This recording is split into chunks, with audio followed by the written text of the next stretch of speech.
Xolajon qayerdan keldingiz? O'shdan keldim. Xo'p, kimning tavsiyasi bilan O'shdan kelib Asakada davolanyapsiz? Men jiyanimni tavsiyasi bilan keldim. Jiyanim o'zi bu yerda davolangan ekan, yaxshi bo'lib qolgan ekan. Keyin qaynabuvasini olib kelib yotkizibdi, u ham yaxshi bo'lib qopti. Xola siz ham bir kelasizmi dedi, voy boray bo'lmasam bular yaxshi bo'lgan bo'lsa men ham ajomas yaxshi bo'lib qolsam deb keldim. Xudoga shukr, mana yaxshiman ancha. Kelganimga 6 kun bo'ldi. Ancha yaxshiman. Nima shikoyat bilan keldingiz? Belim og'rib, oyog'im og'rib keldim. Kelib kimga uchradingiz? Elyorbekka uchradim. Nima tashxis qo'yishdi sizga? Nima bo'pti o'zi sizga? Nima desam bo'ladi? Yemirilish deydimi, nima deydi? Ashunaqa qo'ydida. 6 kunda уже yaxshisiz. Xudoga shukr yaxshiman. Bilinmayaptimi ancha og'riqlar?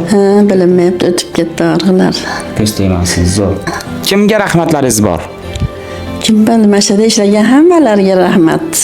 Chiroyli qarashar ekan, hammasi chiroyli, muomalalari chiroyli, yaxshi, qizlari ham, doktorlar ham hammasi yaxshi. Rahmat. Kasal bo'lmagan hech qachon rahmat sizga.